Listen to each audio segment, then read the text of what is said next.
Olá, vamos começar aqui um capítulo que é razoavelmente destacável dos demais, que é o cumprimento de sentença e execução de título extrajudicial face da Fazenda Pública, um dos temas mais interessantes e que mais estão em voga, inclusive no jornal de hoje dia 26 de setembro, uma terça-feira, e que a União está propondo para o Supremo Tribunal Federal pagar todos os 95 bilhões de reais em precatórios devidos. Então, isso toca diretamente no nosso ponto aqui, que é o cumprimento de sentença e execução de título extrajudicial em face da Fazenda Pública. Lembrando sempre que, quando se trata de sentença civil, será um cumprimento de sentença. E quando se trata de uma execução com o título extrajudicial, então é que vai haver realmente uma execução autônoma, tá?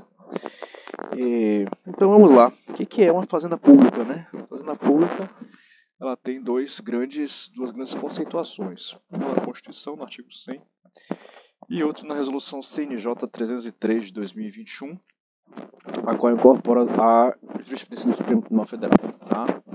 Então, o que nós podemos dizer é que quando a fazenda pública é o devedor, as regras de expropriação, o que é expropriação, pessoal? Você ir lá no patrimônio do devedor, retirar um bem que pertence a esse patrimônio, você submete esse patrimônio a uma venda particular, então uma venda pública, né, via corretor, via leilão, né?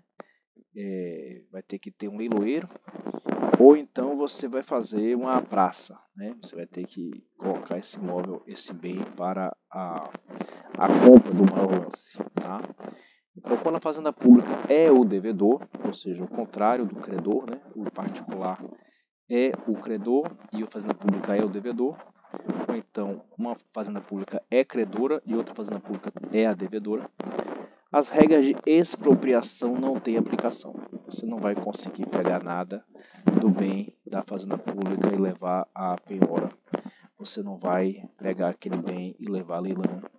Você não vai adjudicar aquele bem, porque os bens públicos são impenhoráveis e inalienáveis. Isso está na Constituição, isso está em diversas leis federais e é replicável nas leis estaduais e municipais, tá? Então isso não vai acontecer. Qual é o conceito de fazenda pública? O que é quem está falando aqui? O que é essa tal de fazenda pública? Para fins de precatório, tá? Esse é muito interessante, porque o conceito de fazenda pública não muda de acordo com a finalidade. Quando você trata de direito financeiro, né, para fins de incorporação daquele bem para o patrimônio público, ele tem uma determinada classificação. Quando é para pagamento, né, ou seja, algo que vai entrar na fila de precatório, ou então vai formar uma requisição de pequeno valor, o famoso RPV. Então o conceito é União, Estados, Distrito Federal, municípios e suas respectivas autarquias e fundações públicas de direito público. Isso está na Constituição. Lembrando sempre que as fundações públicas podem ser de direito público ou de direito privado. Se ela for de direito público, se aplicam todas as regras, né, que se aplicam à autarquia normal.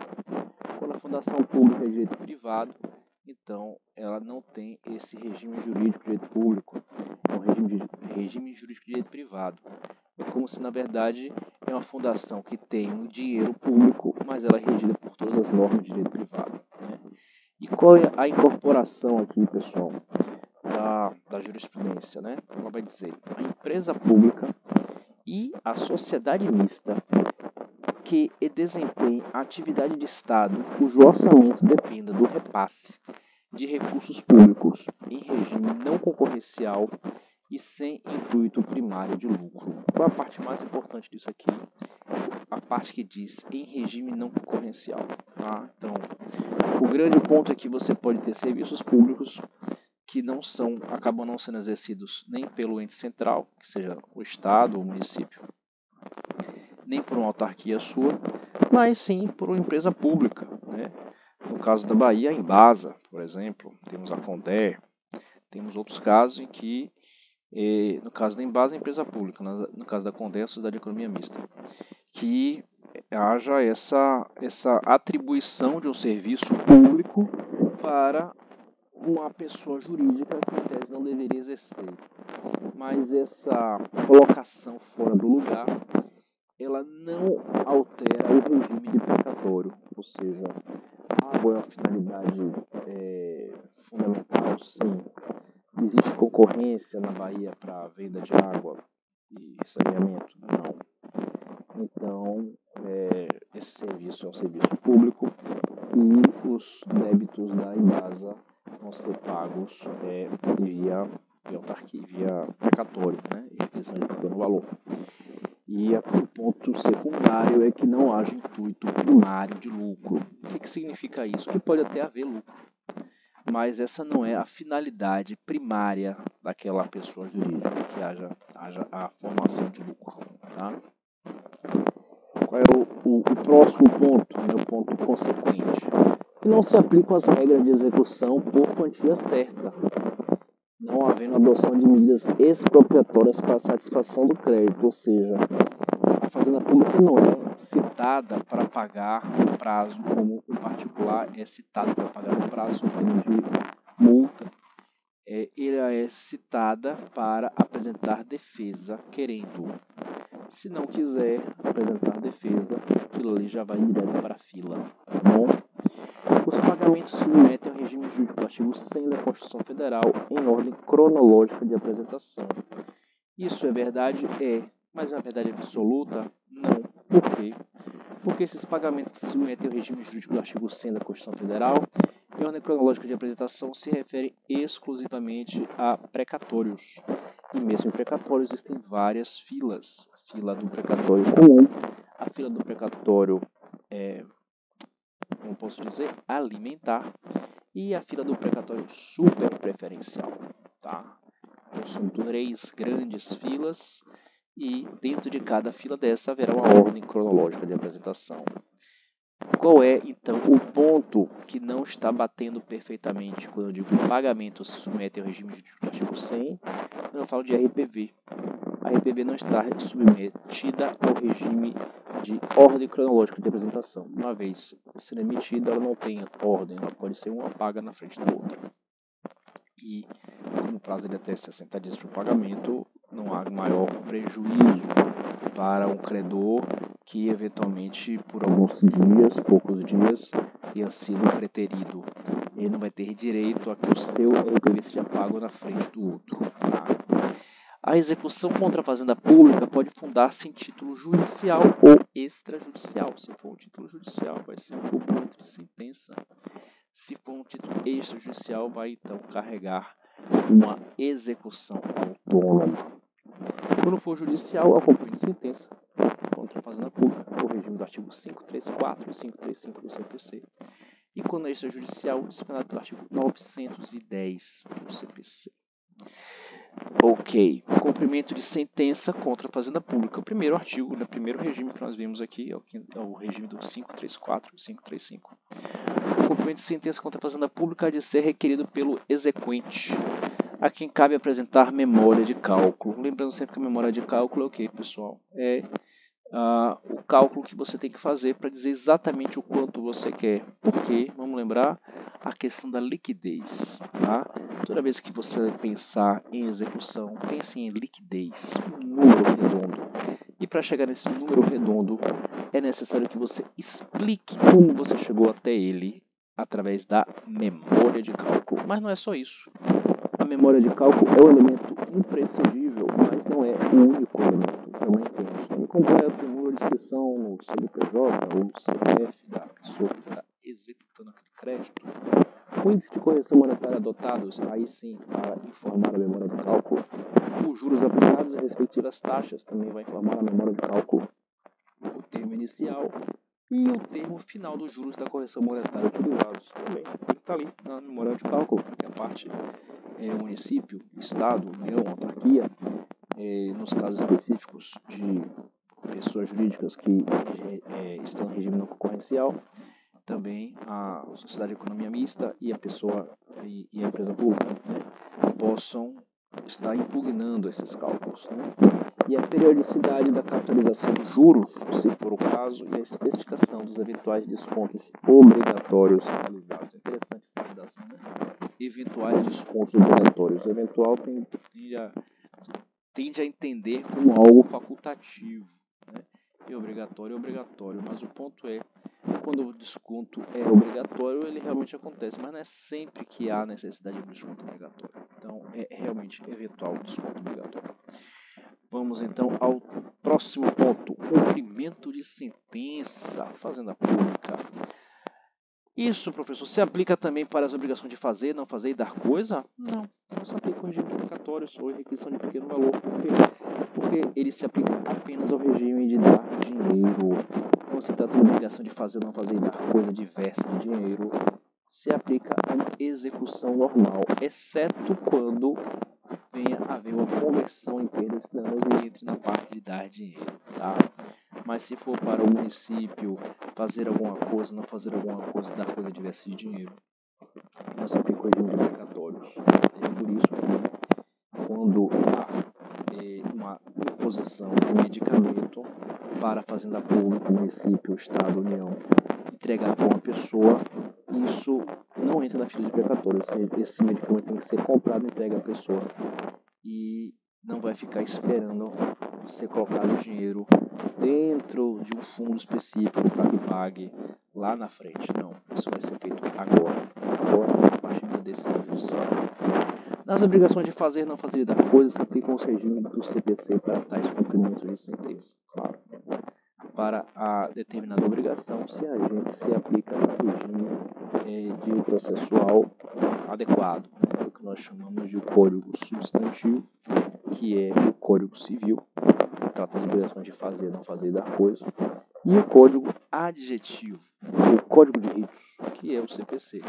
Ele vai trazer o rito adequado para cada obrigação, para cada cumprimento de sentença, para cada prestação ser realizada através do seu cumprimento, tá? Então, por exemplo, fazer cirurgia é fazer isso.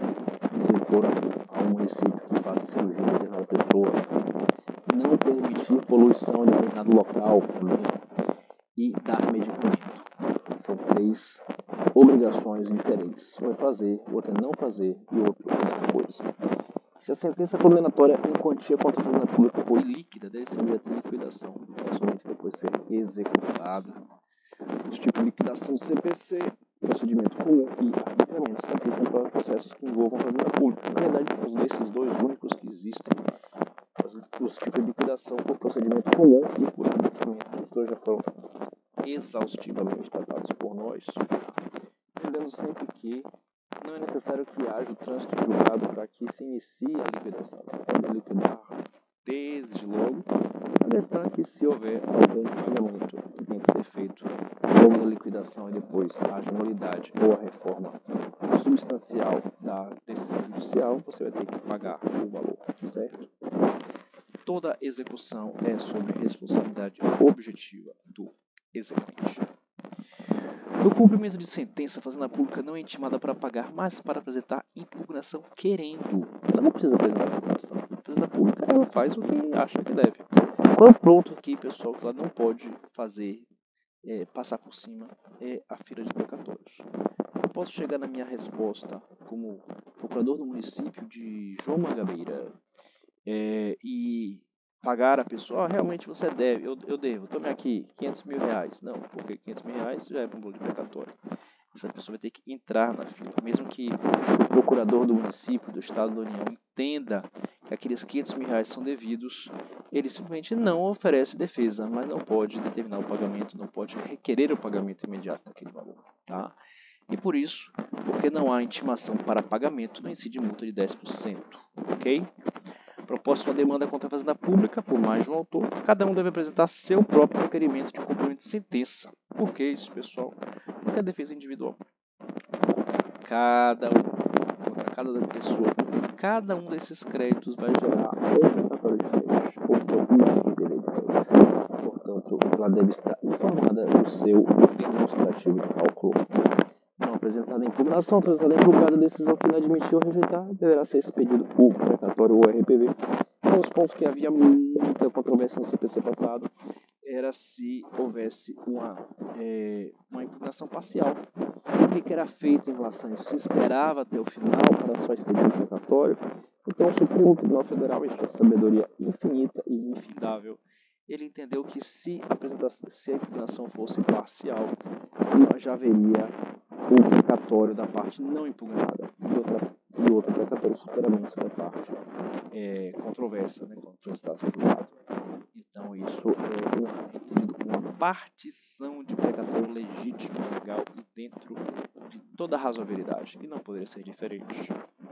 Ok, vamos ao próximo tópico, precatório RPV, transitado em julgada de decisão. Agora é uma questão procedimental, como funciona, afinal, essa palavra feia, precatório, que significa algo rogado, algo que se quer, algo solicitado, estou precando, estou pedindo. Tem a ver com precatória, pessoal? Tem, porque a precatória é um juiz mandando para outro juiz que pede que cumpra. Só que o precatório não é o juiz para outro juiz, é o juiz para uma autoridade administrativa. No caso, o juiz vai para o presidente do tribunal, que é quem manda, né?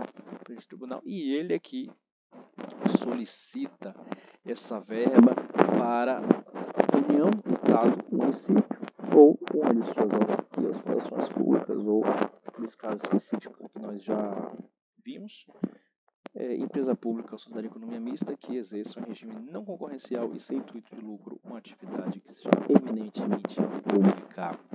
Só sempre existiu requisição de pequeno valor? Não. É uma coisa razoavelmente recente.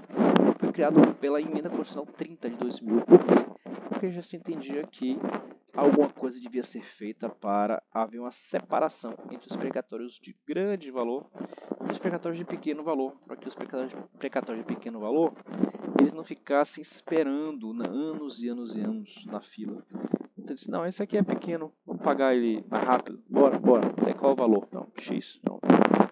Então eu não vou nem dar nome de precatório para ele, vou dar nome de requisição de pequeno valor, tá certo? Tá certo. Então, passou, temos 23 anos de Emenda Constitucional número 30 de 2000 e milhões de requisições de pequeno valor expedidas e o povo ficando feliz.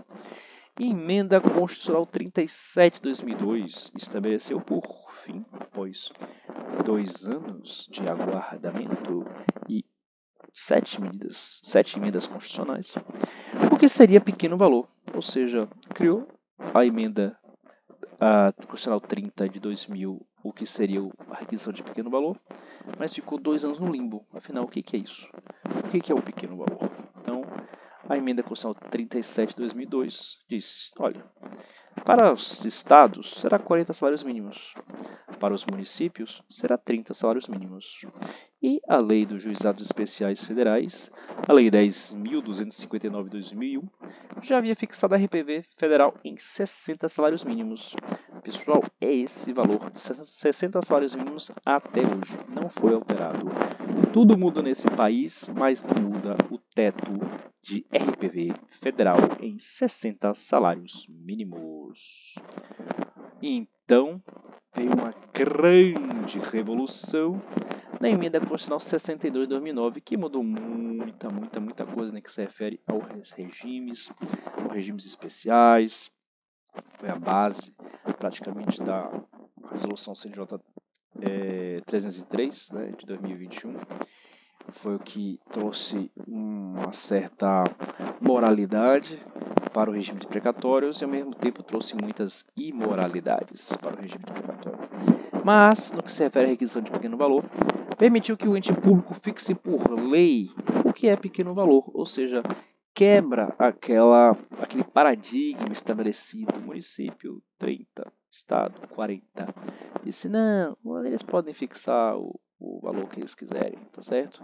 Sendo mínimo o maior valor de benefício da INSS, que hoje deve variar em torno de R$8.000, mais ou menos, eu não sei exatamente. Antigamente eram 10 salários mínimos, já está cada vez aumentando mais essa diferença. Ok, e como é que é esse procedimento? Interessante, hein? Interessante isso. Transitou em julgado. não está julgado, acabou, não caiu no concurso. Cabe ainda rescisória, cabe, mas o resultado julgado não é o resultado soberanamente julgado, tá? O resultado injulgado. Já estou julgado, não cabe mais recurso nenhum. O processo entregue à requisição por ordem do juiz, autoridade devedora. O pagamento deverá ser realizado em 60 dias. Pessoal, qual é a grande novidade aqui? Em tese, essa requisição é entregue por ordem do juiz, autoridade devedora. Houve, de certa forma, algumas alterações, porque quando você até refere a precatórios federais, isso é unificado no tribunal, e aí manda para o presidente do tribunal. Mas quando é de um juiz federal para um município ou estado, vai realmente do juiz para a autoridade devedora. Não existiu essa uniformização, essa centralização. Caso o valor ultrapasse 60 salários mínimos, o credor teria que renunciar ao excedente para receber via RPV. É uma questão que acontece muitas vezes, né? A renúncia prévia ao valor que exceda, porque não vale a pena, na maior parte das vezes, a pessoa receber via precatório. Ela prefere receber mais rápido via RPV. Então, e se não renunciar? Se não renunciar, vai tudo para precatório e vai receber quando Deus permitir que receba. Então, como é que nós podemos definir precatório de uma forma geral e genérica? São débitos da Fazenda Pública, acima do valor direto da RPV, e são débitos da Fazenda Pública, né? Acima do valor do RPV. Então, qual é o valor do RPV? 60 salários mínimos para o federal e aqueles que os estados e municípios estabelecerem, desde que seja o valor superior ao mínimo, ao maior valor de benefício do INSS. Tá? Não pode ser inferior ao maior valor de benefício do INSS. Nós passamos bem por esse ponto. Ok, então, quando nós estamos agora, já terminamos aqui a requisição de pequeno valor e entramos em precatório. Essa palavra linda e cheirosa. Ai, ai, ai. Qual é que você lembra logo de precatório? Você lembra de fila. Pense numa fila, aquela fila chata do banco, quando tinha fila de banco. Pense na fila do pão. Pense em fila. Pois é, precatórios são grandes filas, né? Então é a ordem cronológica, ou seja, quem chegou primeiro vai ocupando espaço e a fila vai aumentando. Um dia essa fila, você vai chegar na sua vez, tá? Mas os precatórios vão sendo apresentados pelo presidente do tribunal às autoridades municipais, estaduais, federais. E vão sendo pagas em ordem cronológica de apresentação. Não pode pagar um crédito inscrito na fila de precatórios antes.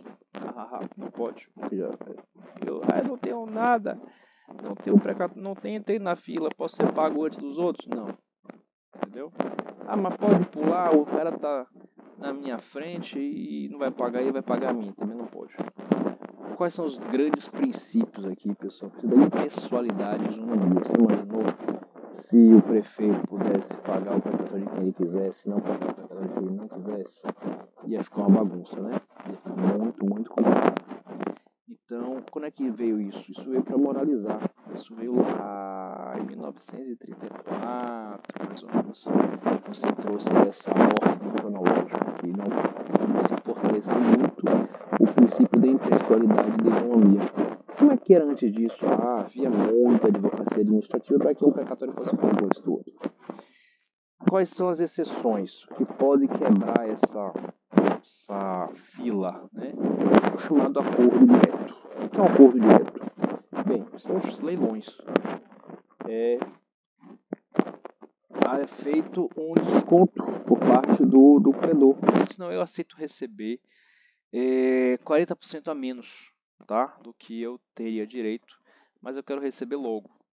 Mas se eu sou o 20º da fila e o 18º da fila diz a mesma coisa, então ele tem a prioridade, tá? Desde que seja o mesmo percentual. Se for o percentual maior, então o que deu mais desconto recebe primeiro, tá bom? Ok, então é uma forma de você quebrar a fila, é uma forma de você estar privilegiando a fazenda pública com o desespero das pessoas, né? Se fosse no Código Civil, a gente poderia dizer que isso é uma lesão, ou seja, a pessoa aceita um desconto absurdo no seu crédito para receber logo, porque o devedor não paga. Então, já que ele não paga, então ele tem direito, ele consegue impor, né, que os credores tenham que engolir um desconto absurdo desses, tá certo? Isso só acontece realmente no Brasil. Solicitações de pagamento devem ser realizadas até 2/4 de cada ano. Isso é uma questão recente, feita pela Emenda Constitucional 113 e 114 de 2021. Até então era 1º de julho de cada ano. Tá? Então, agora os precatórios têm que ser migrados até dia 2/4, então fica para o outro ano. E os precatórios devem ser pagos até o final do próximo exercício, ou seja, tem que ser migrado até 2 de abril. E aí você vai até 31 de dezembro do outro ano, ele não está vencido, só vai ficar vencido a partir de 1º de janeiro. O que significa isso? Que durante 2/4 de um ano até 31 de dezembro do outro ano, não ocorre juros. Você vai começar de novo a ocorrer juros a partir de 1º de janeiro do outro ano. Então, bolo de tempo, viu? É muito tempo. Incide a Selic entre a inscrição em precatório e o efetivo pagamento.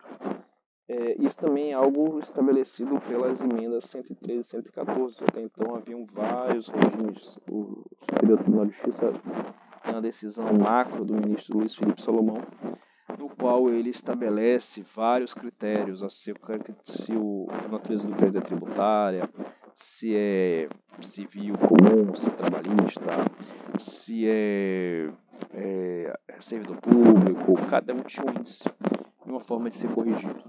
A partir dessas emendas 113 e 114 de 2021, passa a decidir apenas a Selic. Ficou mais simples, é verdade, mas a Selic sempre vem para, em geral, reduzir, né? Porque você tinha IPCA mais 0,5%, né? IPCA mais 6%.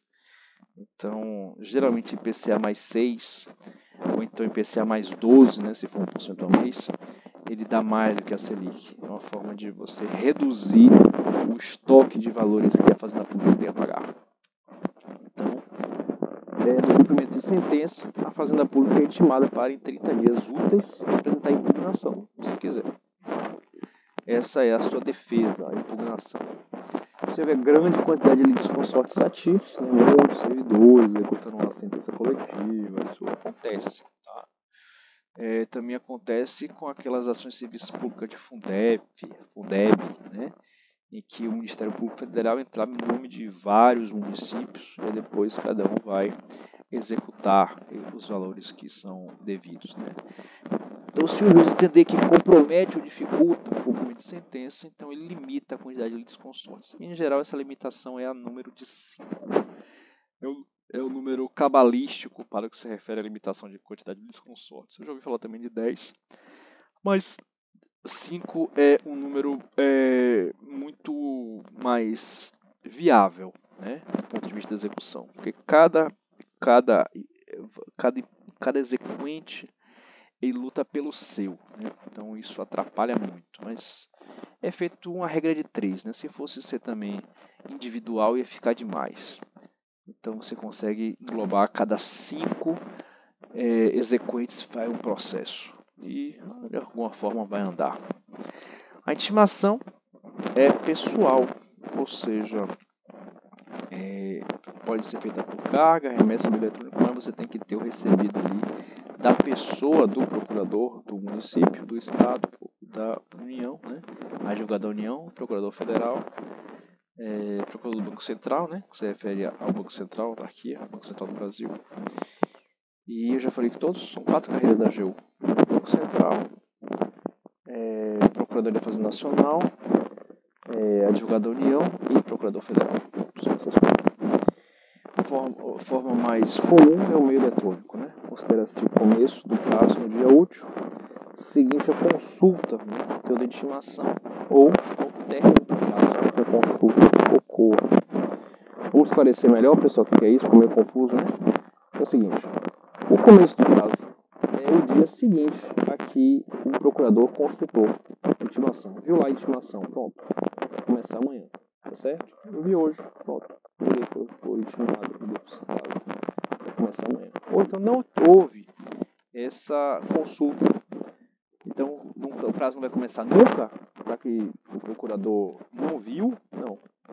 No último dia Eliminou o prazo bem. Só que você não viu, o problema seu, devia ter visto. O prazo vai começar de qualquer jeito, tá? Então, são duas formas que o prazo tem de começar. Quando a pessoa manifesta o conhecimento ou quando não manifesta o conhecimento e o prazo vai começar de qualquer jeito. A impugnação é dotada de efeito suspensivo sobre toda a matéria impugnada. Mas, pessoal, isso vocês não acham que tem lógica? Porque, veja só, se eu não vai ter nenhum ato constritivo, não é isso? E eu estou discordando, eu acho que não é para pagar nada desse valor. Eu acho que isso aqui é tudo enrolação e bagunça. Como é que não vai ter efeito suspensivo? Como é que vai começar a escrever em precatório algo que está sendo questionado? Então não tem lógica, né? A impugnação ao cumprimento de sentença, realizada pela Fazenda Pública, ela é obrigatoriamente dotada de efeito suspensivo. Tá? Quando é que não há esse efeito suspensivo? Quando a impugnação é parcial. Então a parte não impugnada, ela não terá efeito suspensivo. E a parte impugnada, ela tem efeito suspensivo. Né? Pronto, vamos colocar dessa forma. Quando a impugnação for parcial, quanto a parte em controvérsia será expedida precatório ao RPV. Pode a parte em controvérsia ser paga via RPV em controvérsia um tempo depois por precatório. Porque na Constituição está dizendo que não pode, você não pode quebrar o precatório, a parte RPV e outra parte precatória. Mas nesse caso específico pode. Qual é o objeto da Constituição? O objeto da Constituição é não haver quebra do princípio da impessoalidade. Né? Mas nesse caso não há quebra do princípio da impessoalidade. Apenas uma parte é incontrovertida, né? Existe jurisprudência ainda não pacífica sobre aquele tema, e outra parte é incontroversa, já jurisprudência pacífica, o ente público reconhece que aquela obra foi feita, que é devido àquele pagamento, portanto não vale a pena ficar brigando por isso. Então, apresentada a impugnação, o juiz pode rejeitá-la liminarmente quando intempestiva ou ser considerada manifestamente protelatória. Na prática isso acontece raramente, muito raramente. Muito